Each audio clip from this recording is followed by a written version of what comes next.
In this example, we are asked to create an equation that is perpendicular to this equation and then passes through this point. The first thing we have to acknowledge is the fact that they want a perpendicular line. You have to remember that in a perpendicular line, you have to get the slope that's given in the equation, make it a fraction, flip it, and change the sign. That is because we're using a perpendicular line. So basically the slope that we are using is -1/2. And that is probably the main thing about this problem. We need to understand that we get the slope of the line that is given and not use the same slope. If this were to be parallel, we would use the same slope, but because it's perpendicular, we flip it and we change the sign. And at this time, we have to know that we have given a point and a slope.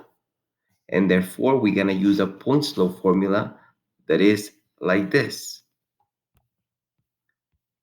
Remember, we've used this formula for a long time. In other words, we will be writing instead of the y value, my y. Instead of the slope, my slope. Instead of my x. And I'm going to put those in the formula very quickly. So after I substitute those, I'm going to get y minus my y1 would be -4. My slope will be -1/2. My x will be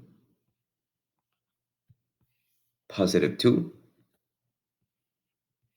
And I'm just going to remind you guys that a lot of times when we use this formula, we will get two negatives together. We have to understand that two negatives together would change into a positive. And at this time, we are 2 steps away from finishing this problem. So what I'm going to do this part first. Remember, we must eliminate the parentheses, and we eliminate the parentheses by multiplying times both. -1/2 times x is -1/2 x. -1/2 times -2 is +1. On the other side, I'm just going to bring these two down.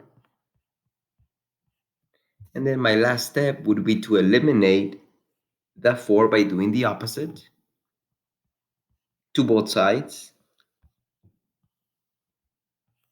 My y will come down. My slope will come down. And this will be a simple subtraction that we have to be very careful because of the negative. And 1 minus 4, it's -3. And ladies and gentlemen, this is an equation that is perpendicular to this one and passes through this point.